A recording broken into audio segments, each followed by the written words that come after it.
He's come a long way from turning the $40 budget into what we now know as FUBU, for us, by us. Flip that into a $6 billion fashion game changer. The one thing everybody always wants to know is, how do you start? Yeah.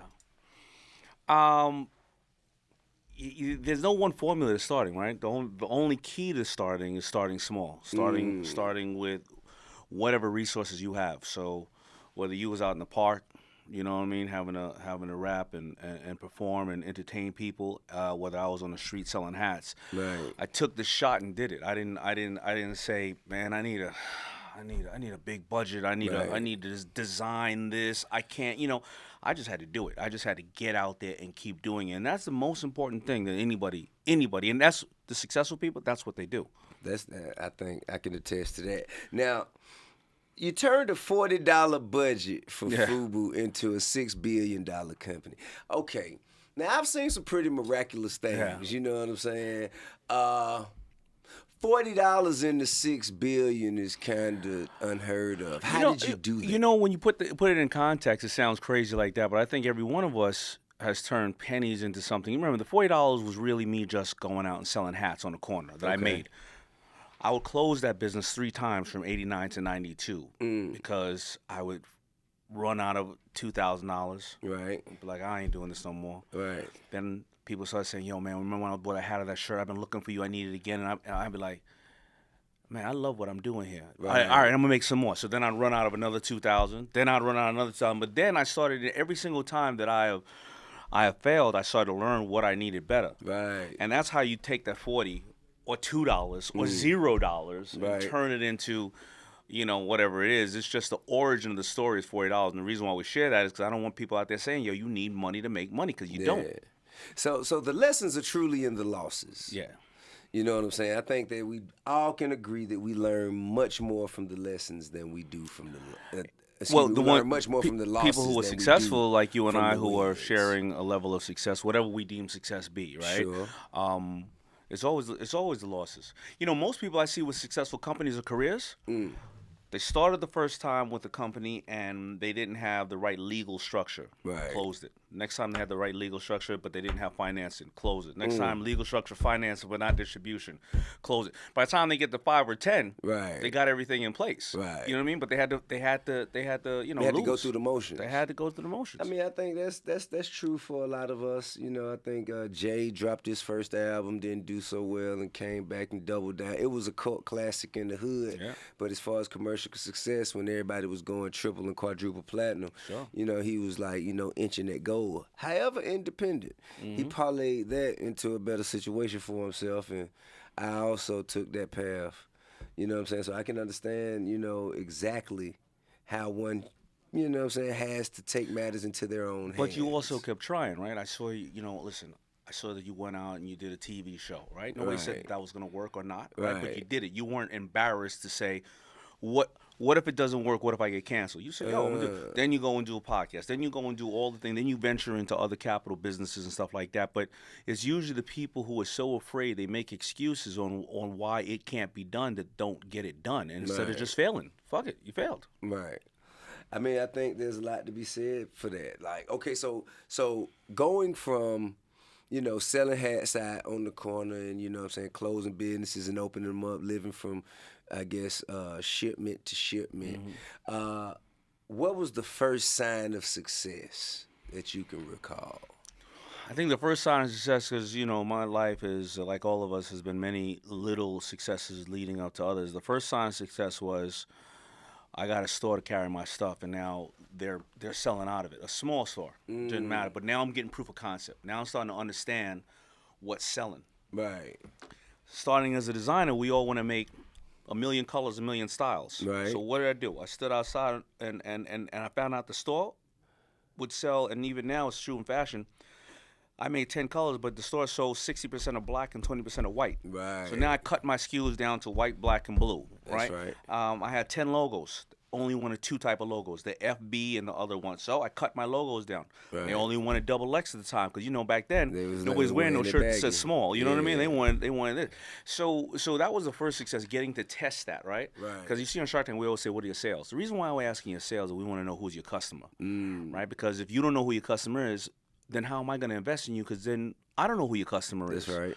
Right? Then the next success was I went to Vegas and I did a trade show and I wrote $300,000 in orders. Dope. Then I'd come back and I'd start making the orders. I would almost lose my house and go bankrupt because I didn't know how money worked.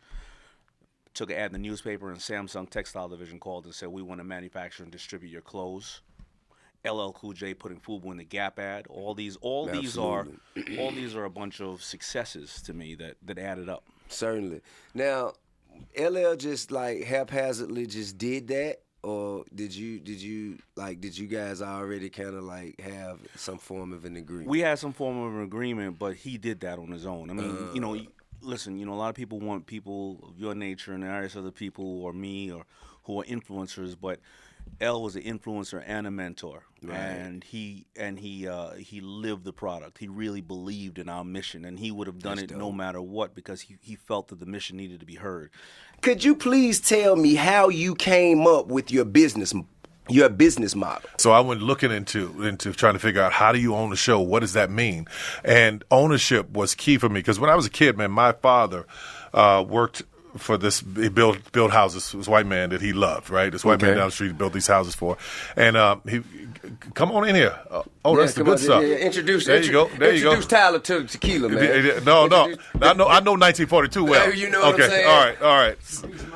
There you are. I was about to get deep. I'm good. I'm good on the ice. We're gonna take it neat. We're gonna take it neat today. Yeah. So you got to get some glasses in here, man. Man, man. We don't want people to get too comfortable. All right, no. You know what I'm saying? Come on, sit down. Let's get on up out of here. Cheers, man. Cheers. To making it. Yeah.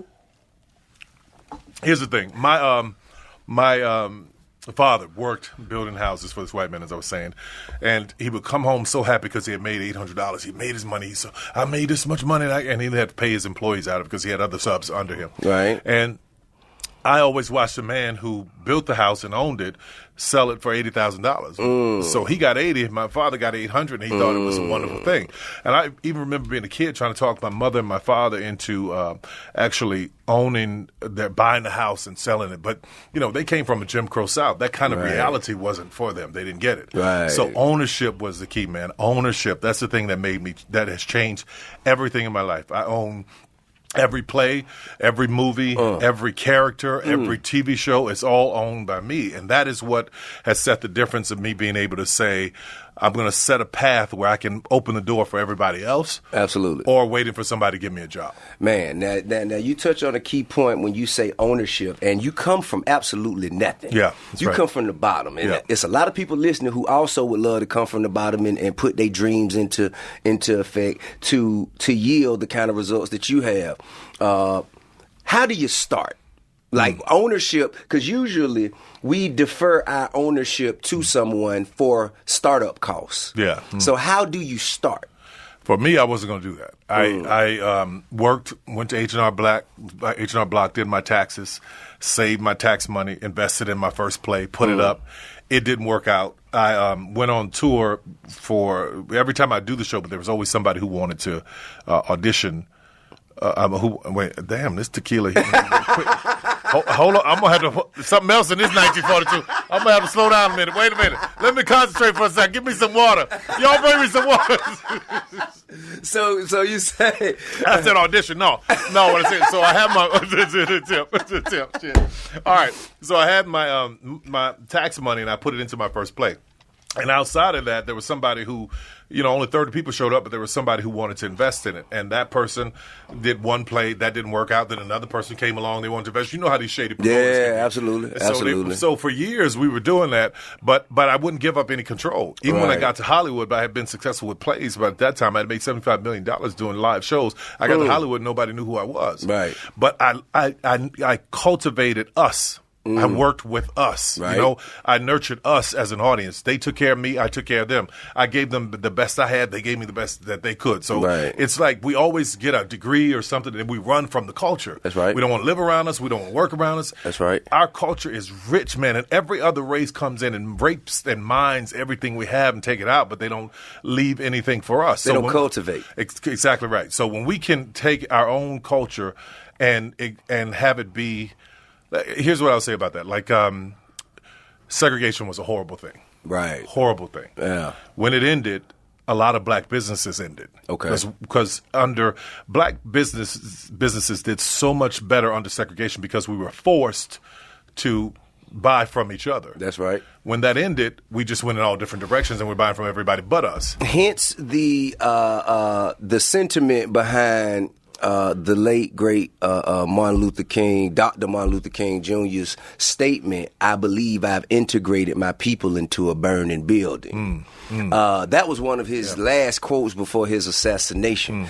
I believe that he saw that the very inclusion or integration that he was fighting for turned around to bite the community in the ass, just like you're suggesting. Yeah, but it's a beautiful thing. I love that I can go anywhere. My son can go to any school. I love that. Sure. But what I'm hoping that we remembered inside of it that we can go anywhere else. Why not go back to us? Now that lays some burden at our feet too. To be completely honest, we got to step up our game. That's right. In professionalism, in how we honor the customers and how we honor the people that are holding us up. So that is what is important. And once we can do that and get our own people to realize, because I know black people that say, I ain't going over there to deal with that. But I ain't buying nothing from him. You got security issues, you got customer service issues. Exactly right. So you got manufacturing, distribution. Exactly. Absolutely. You're supposed to open at 9, you're not there at 11:30 because you feel like getting up. I mean, come on.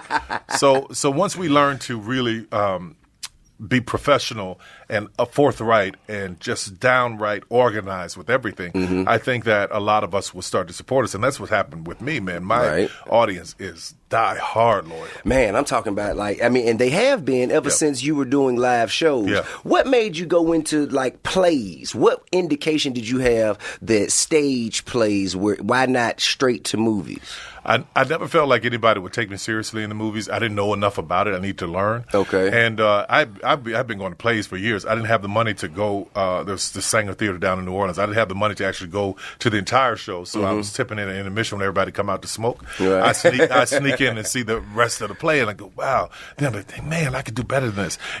Back in the day, they had the Mama, I Want to Sing. No, that was a good one. I'm talking about Mama on the couch with Mama's cousin next door neighbor eating chitlins play. I wanted to elevate it. I didn't want to elevate it so much that it left us and became something that we don't watch, like Broadway. A lot of my audience is not. Can't relate. It doesn't represent us. But I wanted to elevate it from where it was. There were 2 pieces of plywood and a sofa on the stage, and that was the set. And the sound system seemed like they got it from Grandma's house. So I had to upgrade that. And when I did that, man, there was a lot of appreciation for it, and they were right there with me. Man, I can remember hearing about Tyler Perry plays before I knew who you were. I think we kind of. Dude, you were 2. Man, no, man. I mean, what you started 96? 92, 93. 92, okay, I'm 12 and 13. Yeah. I didn't hear about it maybe till 97, 98. You probably had your wheels rolling good by then. Yeah. But I would hear about it, and I would just see, going about my evening, riding past, say, the Fox or the Civic Center, lines wrapped around the corner. Crazy. You know what I mean? And I always wondered, how could it get to this point without me having some familiarity with it? Yeah. What were the underground, behind-the-scenes moves that you made to create, relevance for yourself? Church, man, and black women. Okay. Man, black women, like Maze right now. Maze hadn't done an album since 1911. Right on. But they can sell out an arena right now because that loyalty. And these women that I went to church with, that I grew up with, I was speaking a language that they understood because of my mother and my sisters growing up with their hip, watching their pain and all the hell that they went through. So that they endeared to me, man. I was cousin, uncle, brother, and they have been my sole support the whole time. And you've been speaking for them, through your characters and through the arcs of your characters, the stories that you're telling speak to the plight of black women specifically. You know what the most successful business in the history of the world? Talk about it. It's the most boring business you can imagine. I'm listening. Banking. This is the most successful business, and the hidden secret. Just check this out. A bank entrepreneur walks up to the federal government. First of all, it's the only business insured by the full faith and credit of the federal government. A private business. Mm-hmm. Now, you go up and you're going to start a bank. You put up 6 cents, 6 pennies, but you receive a deposit from John O'Brien or from Tip for $1.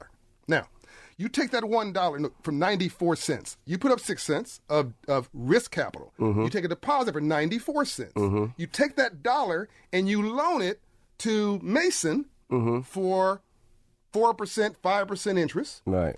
You're not making 4 or 5%. You're making, I don't know, if Mason pays his bills, you're making 40% on your equity because your equity is only 6 cents. Yeah. So as long as Mason pays, this is why banks really want you to pay your money back. As long as Mason pays his money back, you're making a fortune on your little 6 cents, but you're making the return on the whole dollar because you're only paying the depositor 1 cent. You're getting a return of 4, 5, or 6 cents. Now take these numbers and add 1,000 to it, 100,000 to it, 1,000,000 to it, 1,000,000,000 to it. Right. Now you're making money in your sleep, and you're making money at scale. Right. The richest people in the world are bankers. But what I got to get our people out of the mindset of, we're so used to cashing checks, we're not used to writing checks. You're actually a check writer. You paid for this building. Yeah. You paid for your investments. All I'm saying is you're just under leveraged, so you're not juicing your returns. Gotcha. See, this is the thing, and I think this is the reason why a lot of people, especially creatives, who and shout out to the people out there who have already mastered the art of leverage, leveraging debt. Our friend Tony Ressler, our billionaire friend Tony and Jay Morrison also. Okay. Jay Morrison. But the thing is, I hate to be in a position where I have a vision. Right? Let's say this studio. Right? I have a vision. And me being in this industry, I know what this studio means to the community of musicians. Right. I mean, from Young Thug to Elton John to me to Gunna to just I know all of the people who only want to work here. Right. You know what I mean? Right. Going to a bank, they don't see that. Right. I have to sit here and explain to you in a language that you probably won't understand, something that you aren't going to comprehend, and you're going to use your lack of comprehension as a basis on whether or not I am eligible for you to invest in this studio with me. That's the old Tip talking. This is a brilliant conversation. I'm just saying, because they don't see it. No, so here's the language they understand, and you're going to show it to them brilliantly because you've mastered this. They understand a balance sheet. They understand this is not about white, black, red, brown, or yellow. This is about some green, U.S. currency. They understand the income and expense statement from this studio. Right. They understand a balance sheet. They understand payroll. They understand profit margin. This is an immensely profitable enterprise. Sure. And all you're doing is pushing that financial statement across the table. Sure. It speaks for you. And they just say yes. That plus your credit score.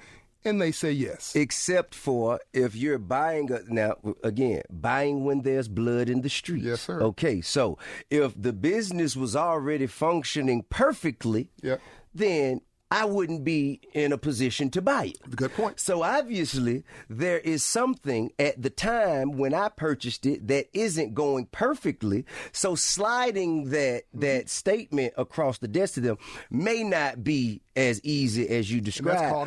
That's called an entrepreneur taking risks. But my vision says I know what's going to make it work. There's the winner. I know what it takes. So if I'm sitting across for someone who only wants to see what's on paper, which may not be flattering, and they don't see my vision of how I'm going to create opportunities to make it flattering, that conversation to me is a waste of time. And I'd rather just go buy it myself and go on about my business. So that's what they call a refinance. Okay? So you bought it when no one understood it. Right. You added value to it. Right. And then you refinance it to pull some of your equity out. Okay. At a modest leverage with no. So I have $48 million worth of debt. You want to guess how much of it is personally guaranteed? 48 million. Well, since you got rental properties, with passive income, it's going to be non-recourse, is it not? It's non-recourse. Yeah. So your audience needs to know what non-recourse is. Non-recourse is there's no guarantor because the entity that you are purchasing is already generating revenue. You go. The entity is a person. Yeah. The entity that's borrowing the money is in this case viewed as a person. Right. It's called cash flow from the business. So they don't need John Hope Bryant. Right. They've got the value is the cash flow plus secured by the assets. Mm-hmm. Now, so in that situation, you can't take that. You can't harm me personally. You can, if things go south of the border, you can take the building. You can take the building or the business. But before that comes, I get to sell the building under my own steam, and then I pay you off and keep the balance. Right. So the entrepreneur is in charge of every step of that situation, except when you're just have a complete foreclosure because you just, in my opinion, just didn't pay attention at all to the signals. Right. But in your case, you've got so much upside potential that you've built that you now get to leverage, no different than leveraging your brand. Right. This show is an example of how you've positively leveraged your brand. I got a call from the federal government yesterday asking me to ask you. What? To help minority small businesses get some money. Man, you scared the shit out of me, JB. But my point is that's how people are wanting to leverage your brand for other things other than making music or doing a TV show because you've gotten a brand that has value. You know what? Now tell me this. Now because this is a great point you just touched on. This is a sexy conversation, man. Hey man, why is it that the value of my brand can be recognized by formal financial institutions, even up to the government? It can be recognized when they need me to do something for them. Right. Now, okay, he's strong in this area. Let's go get him so he could provide this service for us. Right. And we could reap the benefit of the strength of his brand. But when I sit down across from you and I need you to do something for me, now the value of my brand is being questioned. Well, I don't know if it's that big. Oh, man, I don't know if he can he do it again? Well, what else does he have going on? Well, what kind of news? What kind of headlines? They create excuses when I need them to do something for me, but they have nothing but praise when they need me to do something for them. Why is that? This is called the magic of negotiation. The seller's job is to overvalue their asset. Okay. The buyer's job is to undervalue that asset. The negotiation and the magic is to find a win-win somewhere in the middle. Right. But it is your job to believe that you're worth more than you actually are, and to advocate for that. It is the person who is trying to buy or leverage or use your business to get it for the lowest possible price they possibly can so they can make a profit. By the way, none of this is personal. Right. We got to stop taking stuff personal. Okay. This is business. Business is not personal. I go for that. Well, you do know that art comes now. Listen, this is hard for an artist to hear because everything for an artist is personal. I get it. That's by the way, it's a music business. It is the music business. Music. It is the music business. But okay, before it was the music business, it was music. Okay, and somebody who probably could not cut it as an artist or a maker of music said, well, let's just figure out how to create a business from this. I love this conversation. And that's when all the shit came in the game. You dig what I'm saying? So Las Vegas started from the mafia. Parts of the music business started from the mafia. It was a business, and they would literally take R&B artists and hang them out windows to, quote, negotiate back in the day. Sure they would. So Quincy Jones, our friend and mentor, who's worth $340 million in a bad day. That's enough. After he lost $500 million on the Time Warner AOL deal, so he's worth much more than that. But he says this: if you think you're in the music business and you don't own music rights, publishing rights, licensing rights, you're actually not in the music business. You're a temporary performer. Work for hire. You're a temporary performer. You're completely replaceable because like a plumber. Worse, the plumber is actually in control of a unique talent that's necessary for life. A temporary entertainer can go out of vogue tomorrow. right? You've been in this game so long, you're now a veteran and an elder statesman, and you're relevant at the same time. That's brilliant, but most people cannot do that. So Quincy Jones realized that it was about ownership. We forget, I hate to say it this way, a church is probably the most noble form of a business. Noble? But it is a business. If Why do you say it's noble? Well, I believe the churches are. Okay, I'm just but I believe the churches have a noble calling. I think the church of Reverend. I think the church. I'm gonna trip you up here. The church where Andrew Young pastors is noble. Yeah. The church where Dr. King pastored was noble. That's just where you find some common ground. We understand there's a lot of folks pimping the pulpit. They are exceptions to the rule, though. But my point was, without that weekly passing of the plate to pay lights, mortgage, salaries of the secretary of the church, they can't survive either. Whatever it is you want to talk about in the course of your day is a capitalist model. Even if you want to distribute money like a socialist, you got to first collect it like a capitalist. What I'm saying is we don't have our business management hat on. That black artists, but black artists in particular, I need for them to see themselves not just making money, but building wealth. And you build wealth in your sleep. You make money during the day, but you build wealth in your sleep. This building is making money for you when you're sleeping. This show, everything you're doing today, TV shows. I can't go home and turn on a TV set without looking at you, right? That's making money when you're asleep, right? And so you've got to find ways, whether it's stocks, bonds, investments, franchises, licensing rights, something to build wealth and not just get paid. And an emotion around your music confuses you with the business behind that emotion. There's somebody taking advantage of your talent. That's right. And that needs to be you, is my point. That's real. It's not either or, it's both. So all the folks who become billionaires in your space didn't make it on singing, dancing, rocking a mic, running a basketball, football. They did it with the business side. Right. Of that piece once they had a brand. Jay-Z, all these folks we know about. Added revenue stream. Amen. Yeah. So all I'm just saying is we never got the memo on money, man. I mean, we ain't really never had none for real. Well, and by the way, and we just now starting to get some. Like with hip hop is the first little means of, legitimacy, at least in the upper 8 figures. Yeah. That black people had an opportunity to really have the kind of wealth that we needed to actually wrap our mind around managing. Right. And we all know the first time you get something and it's new to you, you don't necessarily treat it the same with the same kind of respect and the same importance as you do once you've had it a while, you understand it and you've gotten used to it. And I think that's what hip hop is now.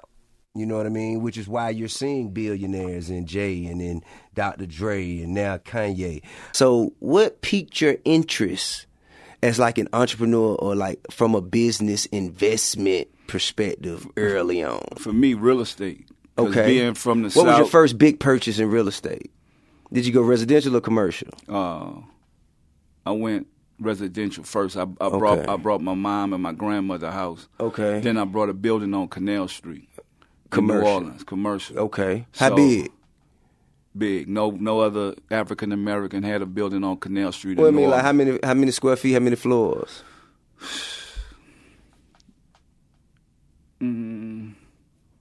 That building before Hurricane Katrina was big as a school.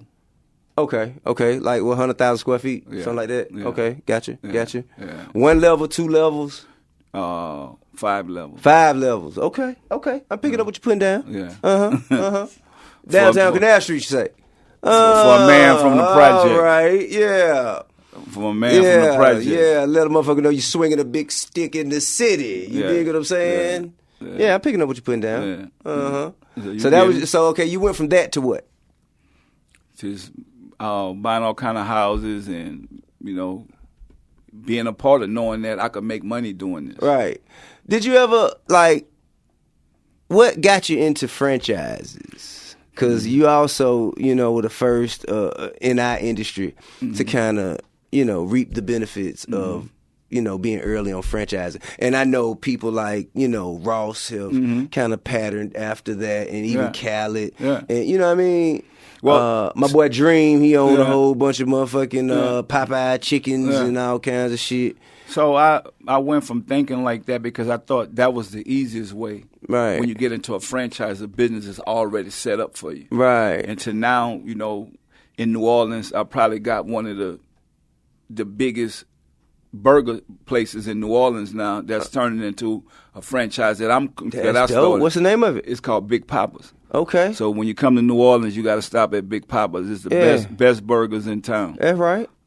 So shit, get that out there, Big Papa's. You know what I mean? Yeah. Shit. Big Papa burgers. Yeah. Yeah. Make it your business. Yeah. When you're in New Orleans, you know what I'm saying? Go support something real. Yeah. You know what I mean? It's off of 3rd Street. So 4400. But I also want to let everybody know, all the youngsters in here, listen, man, I patterned a lot of my business plays and my business acumen outside of music. Not talking about the music shit. Yeah. Outside of music. Like, I knew to go and buy a multi-family motherfucker. Yeah. You know what I mean? Yeah. I knew that shit could P said it. I knew, you know what I mean? Yeah. Residual income. Yeah. I know that we live in the closest thing to downtown. Most motherfucking ghettos and, most Martin Luther Kings is right downtown. Yeah, you in the hood. Which is prime motherfucking real estate. Yeah. As soon as they start expanding downtown. You're going to be able to. So you buy this shit up, man. That shit, you know what I mean? Yeah. So, man. To build the dome, they had to go and holler at some number running niggas, you know what I'm saying, over off Fair Street to figure this shit out. To build this dome you want to build. Yeah. You know what I mean? You got to get me out your way. I've been here first. That's thinking outside of the box. Yeah. Because even when I moved to Baton Rouge, I brought all this land. I brought the Coca-Cola building. I brought a bunch of land on the side of the roads in Baton Rouge, but I knew they was going to one day build a mall. Right. And so... Did they build a motherfucking Pete? They built it. Did they build it? They built it. Had to get you out the way, didn't they? They had to get me out the way. Had to get you out the way, didn't they? They had to get me out the way. You can't mention exactly like what it took to get you out the way. It was a lot. It was a lot? Yeah, I can't talk about it. It was a lot, though. Oh, man. Shit, man. And so how many years in the making was that development, though? What year did you buy it versus what year did it materialize? It materialized. Just to give some perspective. It took 10 years. You see what I'm saying? So how much did you spend 10 years ago? A little bit of nothing. Like what? I mean, for the... 35,000, 100,000? Maybe a couple hundred for each land, but it was big land. Okay. You know what I'm saying? So a couple 100,000. But now, listen, don't sneeze at this. Yeah. A couple 100,000 just to buy some shit to sit on it for 10 years hoping it go your way. Yeah. That shit is fucking sheer vision. Yeah, and it was just land. You dig what I'm saying? Just on the side of the road. You know how many motherfuckers rode by that shit before you thought to buy it? Yeah. Well, they didn't do nothing. So this is what I want to tell y'all. They didn't do nothing to have that type of money to buy that type of product. So that property wouldn't have been brought unless you had more. So there's motherfuckers over there. There's motherfuckers who had basketball teams and they couldn't see that vision. They just seen it as a little. They just seen it as Michael Jordan was over there. Yeah, he rode right by. Yeah. Well, you got like you saw it. Yeah. Well, you know what? I'm a visionary. You dig what I'm saying? Yeah, I see the building before it get put up. Yeah. See, motherfuckers tell me I tell motherfuckers all the time. See, you see the fall. Yeah. I see the destination. Yes. Yeah. You know what I mean? But you see what's going to get you. I can't slow myself down waiting on you to see what I see. Yeah. But you already driving the car to get you to your destination. Hey, you already know where you're going. You know, by me talking to you today, I know. I see at the same time as I'm seeing it, I ain't seeing shit. Yeah. Yeah. You dig what I'm saying? Yeah. That's what makes us visionaries. Nigga, I see some shit you don't see. I ain't got time to sit around here and go back and forth with you about why, nigga, it is. Yeah. Well, you know, the thing is that even if you look at most of the street guys that I knew, they'll be sitting around, and most of them had way more money than me at the time. They'll be sitting around trying to figure out why not to do something, and I already done did it.